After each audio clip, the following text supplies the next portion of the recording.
La mort des business schools. J'ai lu dans le journal, il y a quelque temps, que les business schools allaient disparaître, que c'était fini, plus de business school. Alors évidemment, en tant que directeur d'une très belle business school, ça m'a interpellé. Et je me suis posé un certain nombre de questions, prêtes à me remettre en cause. Et puis, j'ai réfléchi. Je me suis dit, si les business schools disparaissent, c'est qu'elles n'ont plus de clients. Alors je me suis posé la question, qui sont les clients des business schools? Alors j'ai envie de vous poser cette question. Qui sont les clients des business schools? Qui est-ce qui pourrait répondre à cette question? Allez, c'est un TEDx, faut se lâcher.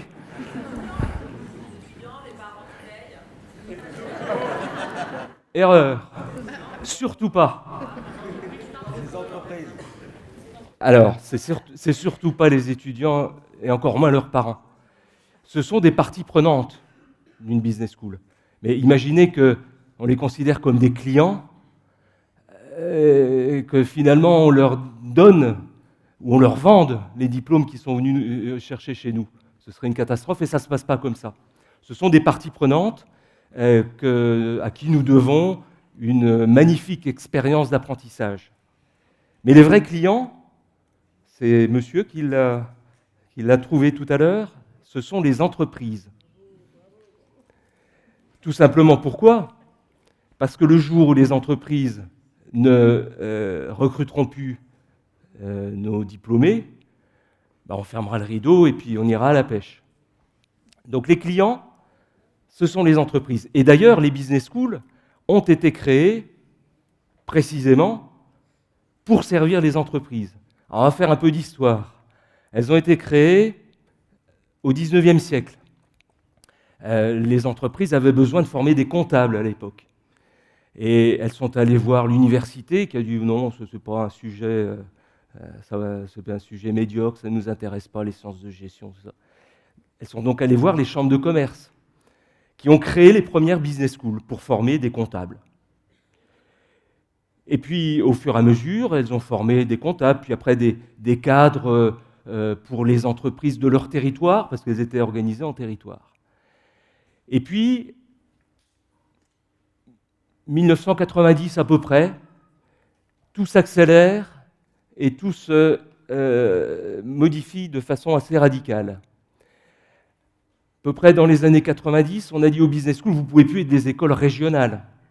La mondialisation de l'enseignement, les normes internationales nécessitaient, et puis les entreprises elles-mêmes avaient besoin de cadres formés à l'international, on appelait ça à l'époque. Donc il fallait envoyer des étudiants à l'étranger, faire venir des étudiants dans nos écoles. Et puis après, on nous a dit, toujours sous la pression des normes internationales, une école, ça ne peut pas seulement reproduire du savoir pioché comme ça à droite à gauche, il faut qu'elle participe à la création du savoir. Et donc les écoles de commerce, elles se sont lancées dans la recherche en sciences de gestion et management.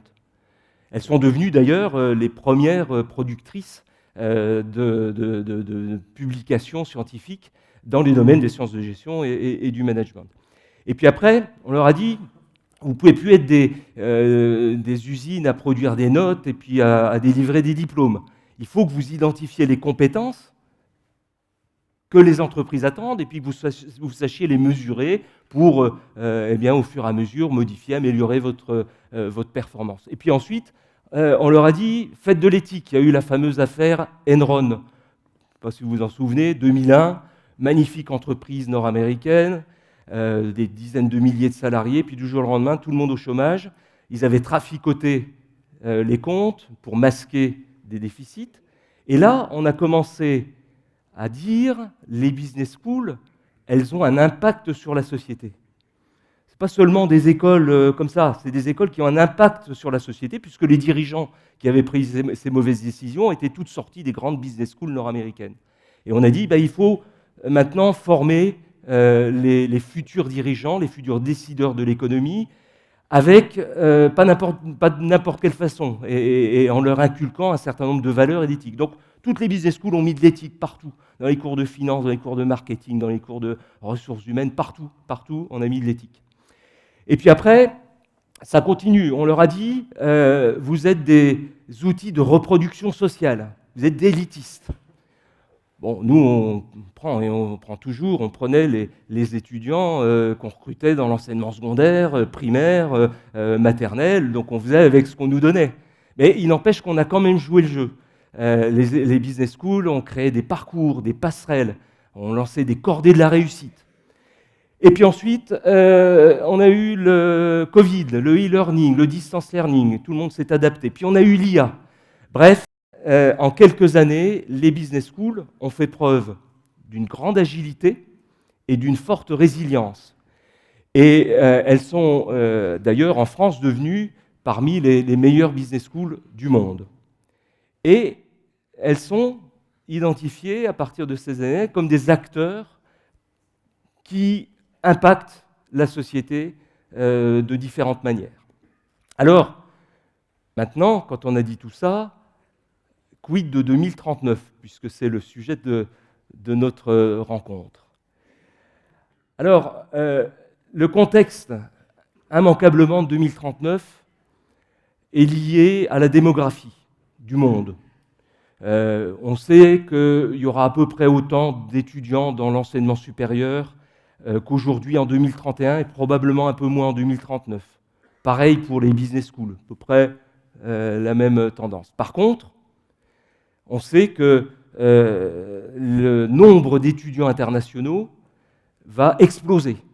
200 millions aujourd'hui, 300 millions en 2031, et on flirtera probablement avec les 400 millions en 2039. Donc les business schools, elles devront, quoi qu'il arrive, prendre en compte cette évolution et cette dimension du monde. Et puis il y a l'IA. On ne peut pas parler de prospective sans parler de l'IA. Moi, je ne voulais pas en parler.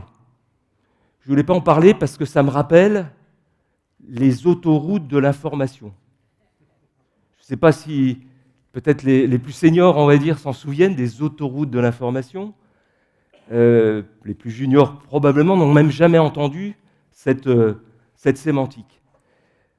Et pourtant, en 95-2000, on ne pouvait pas faire de la prospective sans parler des autoroutes de l'information. Aujourd'hui, on n'en parle plus, mais on vit avec. On vit avec l'Internet tous les jours. L'IA, je prends le pari qu'en 2039, on n'en parlera plus. On vivra avec. Et si je reviens aux business schools, elles vivent déjà avec. Elles ont transformé leur méthode pédagogique. Il y a 3-4 ans, on a vu apparaître ChatGPT. Et en même temps, on a vu la qualité des productions de nos étudiants spectaculairement s'améliorer. Des petits génies.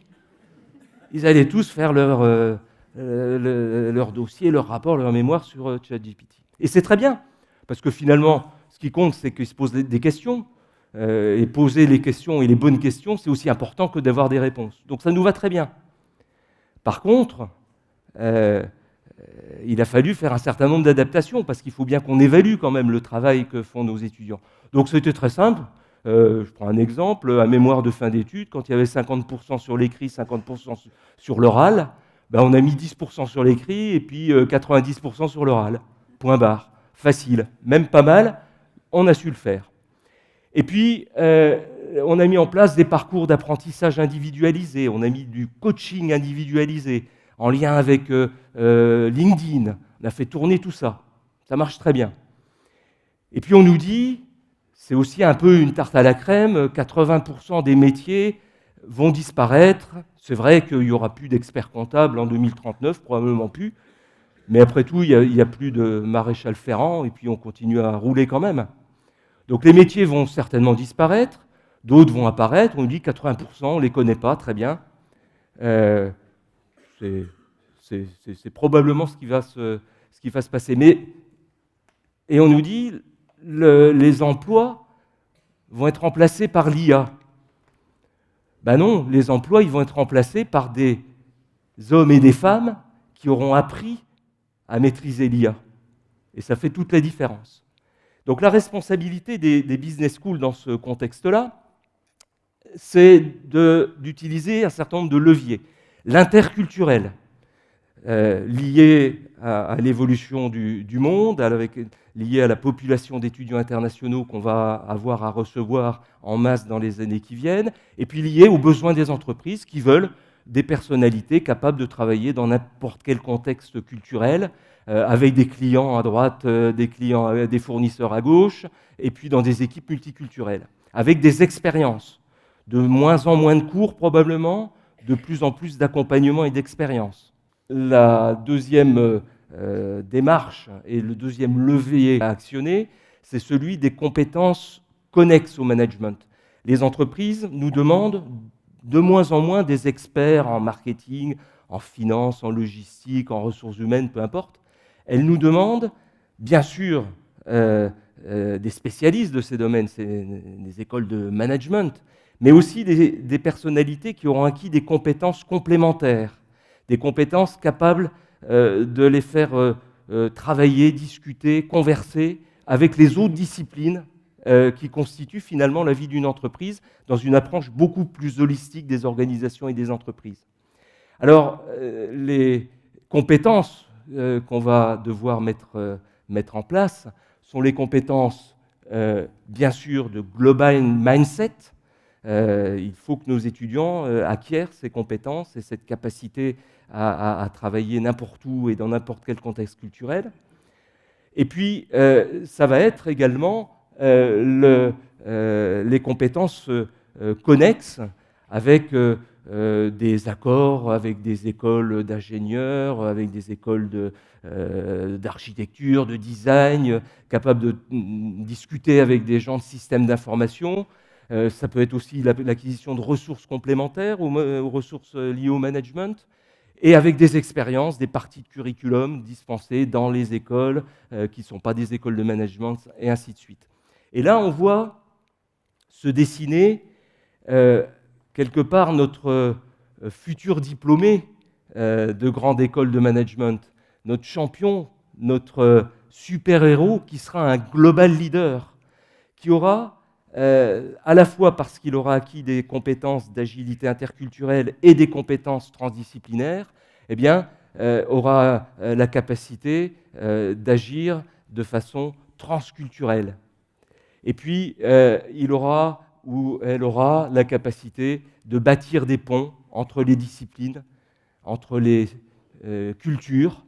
Et ça, c'est l'output, le produit fini des business schools de 2039. Et donc, si les écoles de management continuent finalement à faire ce qu'elles ont toujours fait, c'est-à-dire à s'aligner aux besoins de leurs clients, des entreprises, des organisations, si elles réussissent à s'adapter aux évolutions sociétales et à rester des acteurs ancrés dans la société, eh bien, ma conviction, c'est qu'en 2039, elles auront un boulevard et que, j'en suis certain, en 2039, nous serons toujours là. Je vous remercie de votre attention.